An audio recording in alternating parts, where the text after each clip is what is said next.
empezamos nuestro estudio en el libro de Esther y qué mejor que hacerlo con nuestra invitada Esther Martínez, así que te voy a pedir que pases.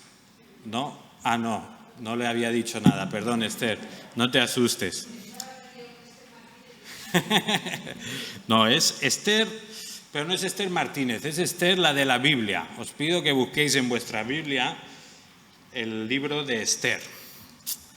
Me gustaría empezar con unas preguntas, porque yo no sé si a veces os pasa a vosotros que notáis como que Dios está ausente en vuestra vida, ¿no? Hay situaciones en la vida que nos llevan a pensar como que, bueno, Dios, ¿dónde estás, no?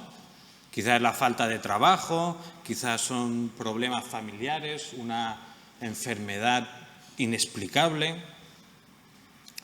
Y todas estas cosas pues van calando en nuestra mente y nos pueden llevar al punto de decir, Dios, ¿dónde estás?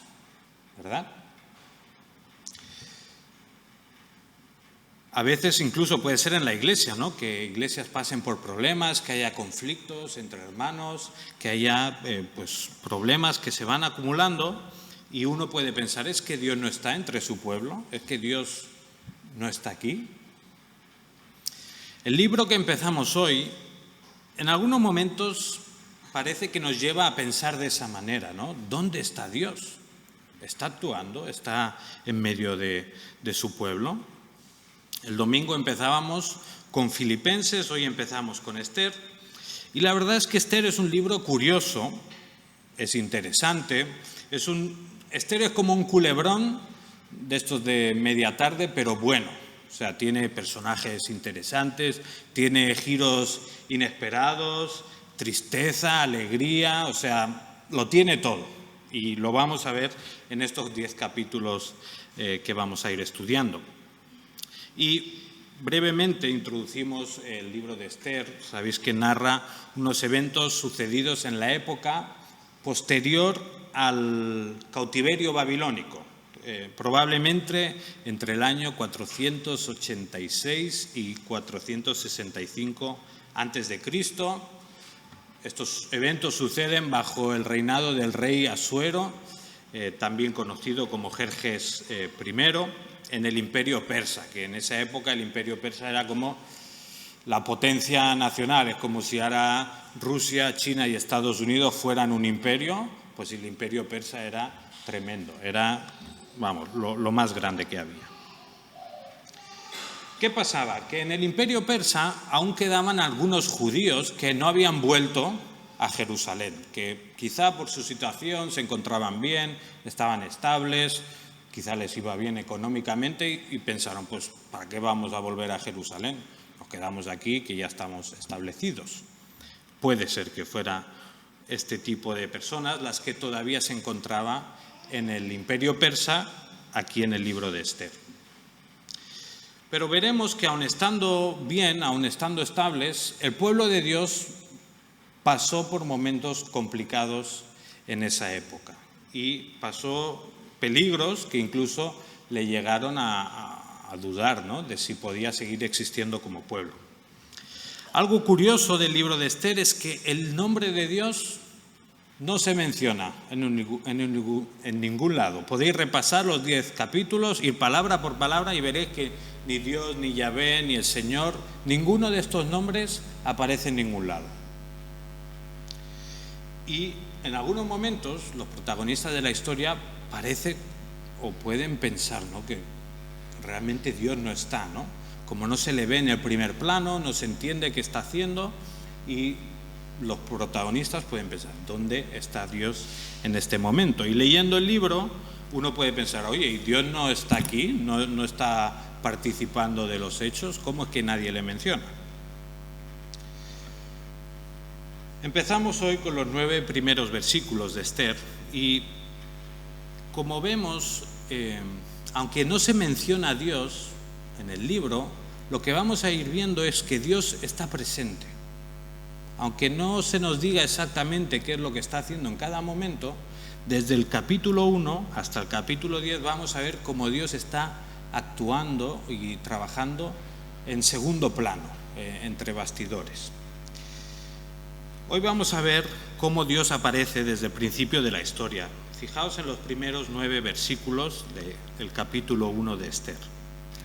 Dicen así: Aconteció en los días de Asuero, el rey Asuero, que reinó desde la India hasta Etiopía sobre 127 provincias, que en aquellos días, estando el rey Asuero sentado en su trono real en la fortaleza de Susa, en el año 3 de su reinado, hizo un banquete para todos sus príncipes y servidores, estando en su presencia los oficiales del ejército de Persia y Media, los nobles y los príncipes de sus provincias.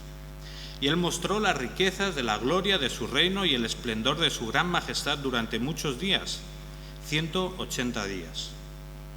Cuando se cumplieron estos días, el rey hizo para todo el pueblo que se encontraba en la fortaleza de Susa, desde el mayor hasta el menor, un banquete de 7 días en el atrio del jardín del palacio del rey.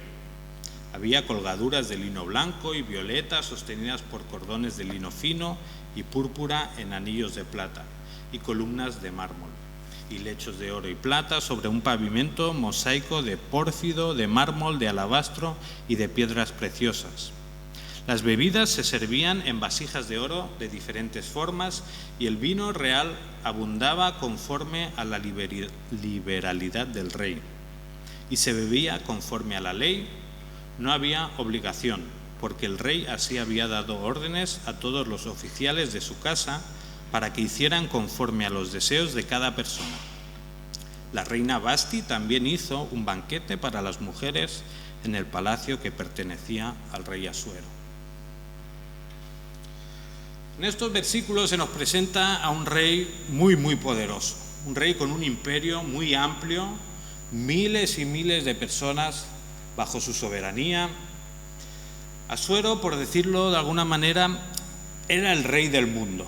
En esa época no había nadie más grande que el rey de Media y Persia. Y lo que vemos en este primer capítulo es que realmente el rey Asuero se siente poderoso, ¿no? Se siente como que está por encima del resto de los mortales. Y en parte, pues también vemos que disfruta de los beneficios que su posición le otorga. En el próximo mensaje sobre Esther, Eva nos hablará un poco más sobre el pecado humano, ¿no?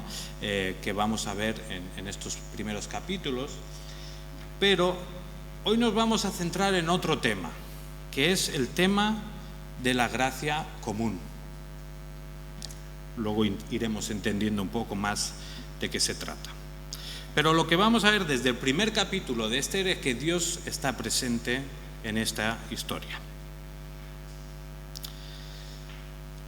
El tema de la gracia común, por definirlo de alguna manera, es aquella benevolencia, o sea, aquella bondad de Dios, aquella disposición que Dios tiene hacia todos los seres humanos. Es verdad que en la Biblia vemos, ¿no?, desde Génesis hasta Apocalipsis, como Dios va cuidando de forma especial de su pueblo, ¿no?, y le va ayudando de formas concretas. Pero lo que también vemos en la Biblia es que Dios, de alguna manera, cuida de todo el mundo. Dios ama a todas las personas, Dios ama a su creación, y entonces lo que vemos es que hay una gracia o una disposición especial de Dios hacia toda su creación. Y eso es lo que técnicamente podemos llamar gracia común. Y nos vamos a fijar en estos 9 versículos en esta cuestión, la gracia común, cómo Dios ya está presente en esta historia. Y fijaos, en primer lugar, vemos a Dios actuando en su gracia común en el hecho de que permite que haya un gobierno, que haya una organización de naciones, de imperios, con el objetivo de que la especie humana florezca, ¿no?, y que pueda sobrevivir. Aquí en el capítulo 1 se nos habla de que el reino estaba dividido en 127 provincias. ¿Sabéis cuántas provincias tiene España? Los más jóvenes ya estas cosas ya no las estudiábamos casi, pero lo que sois un poco más... 50, me parece. Bueno, si no han añadido 50 provincias, pues esto era 127 provincias. y seguramente muchas más amplias, ¿no? Así que os podéis imaginar que un imperio tan y tan grande pues necesitaba cierta organización para funcionar bien. Vemos que la capital era Susa, que tenían su ejército, había nobles, príncipes, etcétera, etcétera. Y yo sé que hoy en día, cuando hablamos de gobiernos, de ejércitos, de política, más que bendición nos suena un poco a maldición, ¿verdad? Aquí mismo en España, no soy yo para valorar nada, pero parece como que hay quizá demasiados políticos para la población que tenemos, muchos casos de corrupción, muchos problemas entre unos y otros. De normal, así, gobiernos, ejércitos y estas cosas no nos suenan a bendición de parte de Dios, sino casi a un poco de desgracia, ¿no?, para nosotros.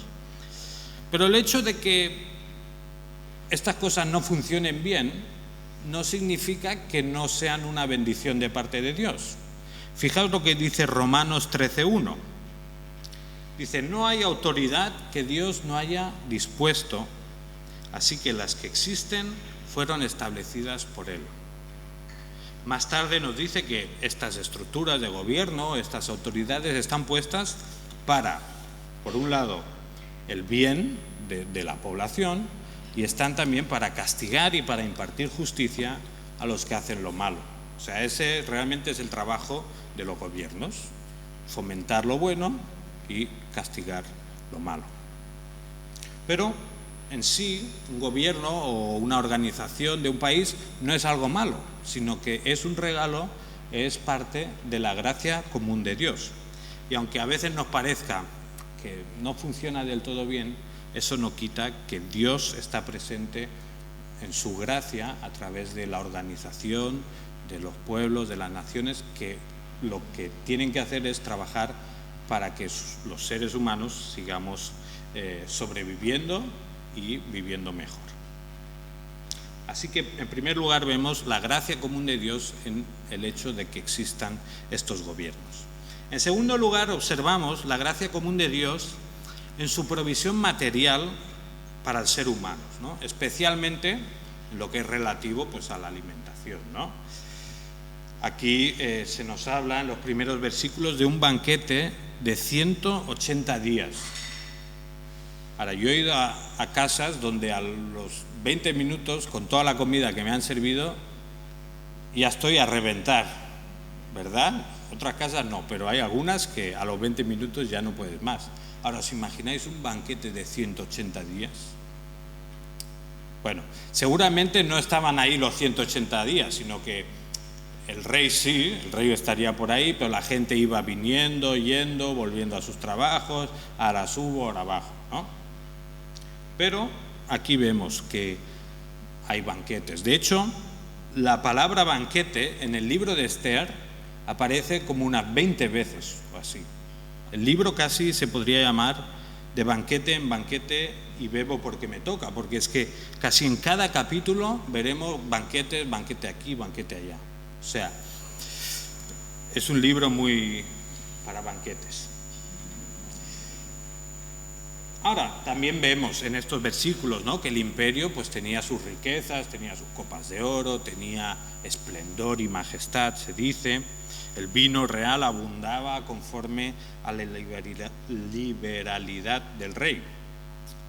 Iremos viendo, por un lado, ¿no?, que al rey Asuero pues le gustaba bastante, ¿no?, beber, y seguramente no era solo a él, sino a toda la gente que invitaba. Pero otra vez nos encontramos con que el pecado humano no cancela la bondad de Dios. El hecho de que los seres humanos malusen los regalos que Dios les da no significa que los regalos sean malos en sí, ¿verdad? Si alguien te regala un cuchillo, pues tú lo puedes usar para cocinar, lo puedes usar para cosas malas, ¿verdad? Sí, pero el cuchillo en sí no es malo, lo que es malo es el uso que se hace con él. Pues el ser humano igual, con los regalos que le vienen de Dios, puede hacer un buen uso, puede hacer un mal uso.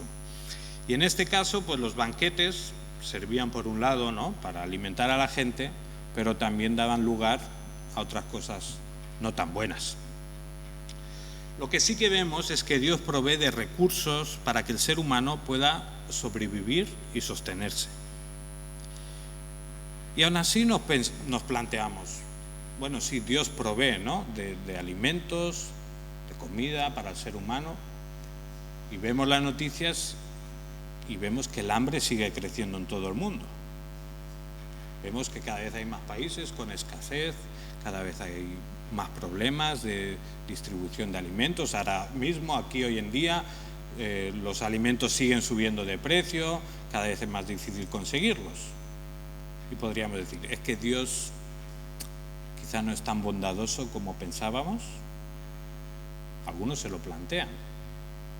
En cambio, lo que tenemos que ver es que realmente el mundo tiene recursos suficientes como para alimentar a la población que hay. El problema es que el ser humano, con su pecado, con su forma de explotar a unos países para beneficiar a otros, lo que acaba pasando es que hay desigualdad, y hay zonas donde pues se mueren de hambre y hay zonas donde tiramos toneladas de comida. Otra vez más vemos que la bondad de Dios no es cancelada por el ser humano, pero sí que es pervertida. Entonces, siguiendo con este tema de la gracia común, vemos que Dios provee de alimentos, de cosas buenas. Incluso, yendo al Nuevo Testamento, Jesús hace referencia a esto. Fijaos en el famoso Sermón del Monte, Mateo 5, 44, 45. Dice, pero yo os digo, amad a vuestros enemigos y orad por los que os persiguen, para que seáis hijos de vuestro Padre que está en los cielos.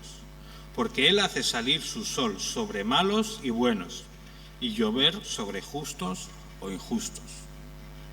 Como vemos, hay bendiciones de parte de Dios que no son solo para su pueblo, no son solo para los creyentes, sino que realmente Dios bendice a toda la humanidad.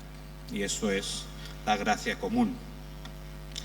Si seguimos rebuscando entre estos versículos, observamos que también esta gracia común de Dios va más allá de la provisión material. El banquete, hablábamos del banquete, no es solo para alimentar, ¿verdad? Cuando tú vas a casa de alguien a comer, no vas solo por la comida. ¿Por qué vas? Pues vas para estar a gusto con la persona, vas para hablar, para disfrutar, para compartir. Vemos aquí en estos banquetes que Dios también ha creado al ser humano con la capacidad de disfrutar de las cosas, con la capacidad de juntarse con otros seres humanos, hablar, pasarlo bien, conocerse, etcétera, etcétera. Dios nos ha creado con sentimientos, Dios nos ha creado con una mente y con un espíritu que tienen la capacidad de gozar de las cosas, que tienen la capacidad de pensar, de reflexionar y de divertirse. Y eso también es parte de la gracia común. Pero es que además también vemos que Dios ha permitido que existan cosas como la belleza, la armonía, ¿no? Versículos 6 y 7, fijaos los detalles que va dando, ¿no?, de las decoraciones del palacio. Habla de las cortinas de lino, habla de las columnas de mármol, del pavimento, de piedras preciosas. Más adelante en el libro de Esther vamos a ver que la belleza, especialmente de la mujer de Vasti y luego de la propia Esther, también tienen un rol muy importante en la historia. Y lo que nos damos cuenta es que Dios nos permite también apreciar la belleza, disfrutar, ¿no? Dios es bello y ha creado un mundo bello también que nosotros podemos reconocer. Por ejemplo, sé que Javi ha estado por París, ¿verdad? No sé si has podido entrar en el Louvre o no, pero allí habrás visto pues cosas preciosas, cosas que no todos los seres humanos podemos hacer, ¿verdad? Hay pintores que hacen, bueno, que tú te fijas en las pinturas, ves detalles espectaculares. Y Dios nos ha, a unos más que a otros, eso es verdad, Dios nos ha hecho diferentes a cada uno, y a unos se les da muy bien pintar, decorar, hacer cosas bonitas, a otros se les da mejor pues darle patadas a una pelota, o no, jugar fútbol y jugar de forma muy bonita. A otros les ha dado la opción de cantar, y a algunos pues nos ha concedido pues el ser graciosos o cosas de esas, ¿no? Pero lo que vemos es que Dios a todo el mundo le concede capacidades, le concede cosas especiales con las que pueden reflejar de alguna manera la propia naturaleza de Dios. Dios es bello y Él permite que su mundo también sea bello. Y eso también es parte de la gracia común de Dios. Finalmente vemos el versículo 9, donde habla que también la reina Vasti estaba dando un banquete para las mujeres. Y hasta el versículo 8 parece como que todo iba con los hombres, ¿no? Banquete y no sé qué, príncipe, gobernadores, etcétera, etcétera. Pero aquí vemos, Vasti también hace un banquete para las mujeres. Y en parte esto también nos puede hacer pensar, ¿no?, en cómo la gracia común de Dios se manifiesta en el diseño de Dios para el ser humano. En Génesis 1 y 2 se nos relata un poco cómo Dios crea el universo y Dios también crea al ser humano. Y Dios lo crea hombre y mujer. Ese es el diseño de Dios para el ser humano. Y es verdad que a lo largo de la historia ese diseño que Dios ha hecho ha sido mal usado por los seres humanos, ¿verdad? Si ahora pensamos en todos los casos de violencia doméstica, en todos esos hombres que matan a mujeres, que abusan, que violan, etcétera, etcétera. Vemos que esta relación entre hombre y mujer también ha sido pervertida por el pecado humano.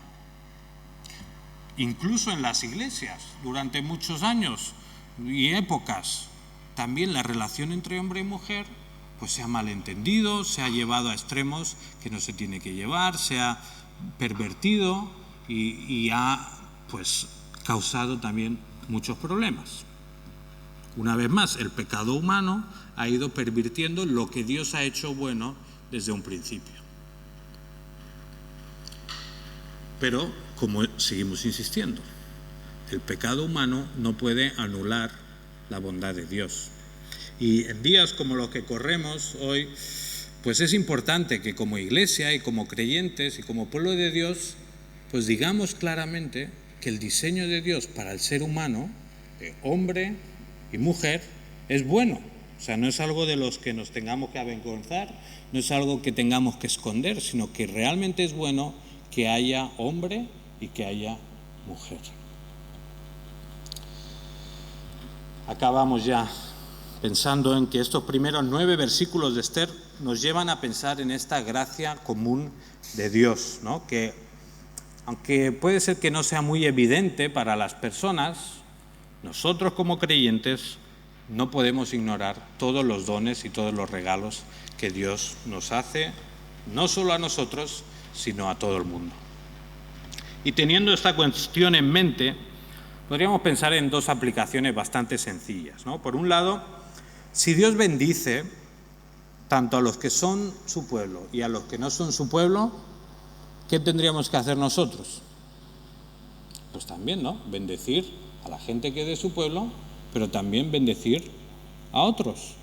No estamos llamados a servirnos como iglesia a nosotros mismos, o no estamos llamados solo a ser una bendición para nuestras propias familias, sino que siguiendo el ejemplo de Dios, estamos llamados a ser bendición para todo el mundo, sean creyentes, sean no creyentes, eso no importa. Entonces, aunque suponga un sacrificio, aunque suponga pues menos dinero, aunque suponga menos tiempo, menos comodidad, estamos llamados a ser de bendición para todos los que están a nuestro alrededor, en nuestros barrios, con nuestros vecinos y en nuestra ciudad. Por otro lado, también estamos llamados a que el mundo reconozca esas bendiciones que vienen de parte de Dios, ¿no? Los que son ricos tienen que reconocer que al final Dios les ha concedido riqueza. Los que sois guapos, pues tenéis que decir, Dios es el que me ha hecho guapo, ¿verdad? Por mucho que te maquilles, la belleza es la belleza, ¿no? Entonces, los que son listos, pues tienen que darle gracias a Dios que son listos. Y así con todas las cosas buenas que Dios ha creado. Santiago 1:17 dice: toda buena dádiva y todo don perfecto desciende de lo alto, del Padre de las luces, en el cual no hay mudanza ni sombra de variación.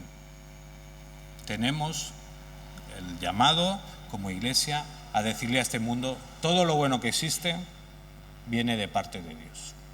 Así que os dejo con este pensamiento, el tema de la gracia común de Dios, como Él ha bendecido y sigue bendiciendo a toda la humanidad. Y seguiremos viendo en próximos capítulos de Esther cómo se va desenvolviendo la historia. Que el Señor os bendiga. Pues muchísimas gracias, Eric. La verdad que haber meditado esta tarde sobre la gracia común creo que es de mucha bendición para nosotros como iglesia. Piensa que a mí al principio de mi camino como creyente me afectó mucho el dualismo que hay en algunas iglesias, donde se ve que el mundo está por un lado y el Señor está por el otro. Pero según lo que hemos meditado esta tarde, hay una unidad en la creación del Señor. Y esto que nos ha explicado Eric nos habla de eso. La gracia común del Señor hace que, como dijo el Señor Jesús, la lluvia cae sobre justos e injustos.